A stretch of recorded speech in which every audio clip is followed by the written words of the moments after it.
Mr. President, welcome to our program. Let's start with a very dark topic, the war in Ukraine. You had a TV interview recently where you said we're probably entering a situation which could be worse than World War II. How concerned are you at the moment about the escalation in Ukraine? It's a different approach from my side than the approach of many other bigger and more important leaders, because I would like to see the peace, and most of the others would like to see the victory for one or another side. And when you have that kind of a different approach, then everything else is different. And but when you wish a peace, then you can easily puzzle all the problems we are facing with. And when you have this type of narrative and rhetoric which is getting worse and worse day by day, and then you just have to understand that phrase made by famous historian Taylor, the train has left the station and no one can stop it. And it looks like that, and I believe that we are getting close to the last days of possible rethinking and reconsidering of everything that is happening in Ukraine. If those big powers don't do anything in a short period of time, yes, I'm pretty much certain that we'll face a real disaster. We see that the United States, Germany have said that the Ukrainians can attack targets on Russian territory. The Western media are not so concerned. They say, well, President Putin is bluffing when he says there will be consequences. What do you think? Where are the red lines of President Putin? When is the West overstepping the red line? If you bet on the fact that someone is bluffing, it means that you have no better cards.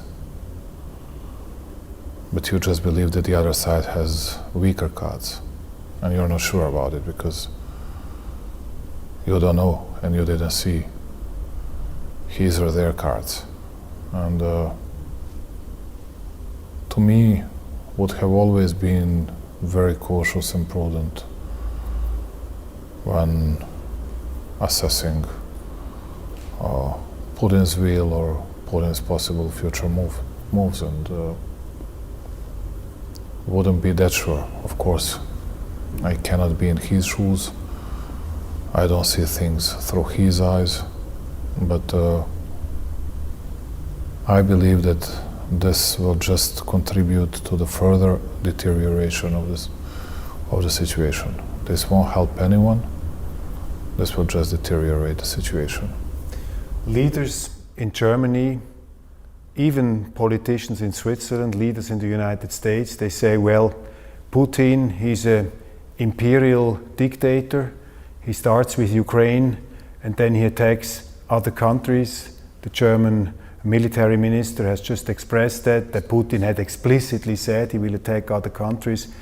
You know the Russian president, is that his agenda? Is he an imperial conqueror? Is that the reason for this war? I see things slightly differently. What I believe is that first of all, we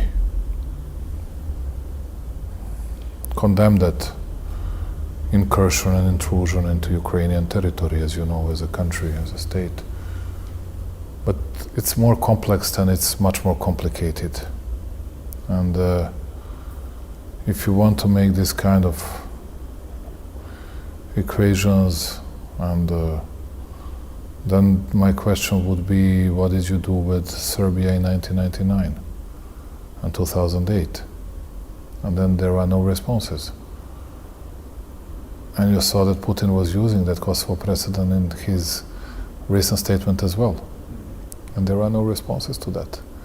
The only response he got even from Angela Merkel, okay, it was a bloodshed that lasted for almost 8 years in Kosovo, which is not totally right and not totally true. But at the end, Putin was saying, but yeah, it was not happening. It was not like happening in Donbass as well. And now it's a big political fight because Putin will always use this Kosovo precedent, which is not good for us Serbs. But if I were him, would have done most probably the same. Why would I care too much about Serbs in Serbia? I would do it because it's in the interest of Russia. And there is no proper response from the other side, speaking about international public law and things that some countries did or did not do in accordance, in adherence with UN Charter and UN resolutions and international public law in general. What is complicating the situation even more is that everybody is speaking only about war. Nobody wants to reach the peace. Nobody speaks about peace. Peace is almost a forbidden word. And please notice this. Because they say we need to win in order to secure future peace, but nobody's speaking about a peace, and then okay, you negotiate it. But you have the other side. You have to have the other side on the table as well. It's it's very strange to me that no one is actually attempting to stop the war. There is another theory, which I can understand, which I don't say that I do approve, but I understand that West thinks that they can win easily against Putin. They want to exhaust him in Ukraine, and then they will enter the space, and then Russia in today's territory and shaped like it is today won't exist anymore, and Putin will be overthrown and everything else. Yeah, maybe that's possible, but do you think that is possible? Is it possible to use Ukraine to weaken Russia? Well, it weakened Russia anyway, but is it enough to destroy Russia and to overthrow Putin? I don't believe so. I don't believe so. And I believe that I cannot say they overestimate themselves. I believe they underestimate Russia and Putin.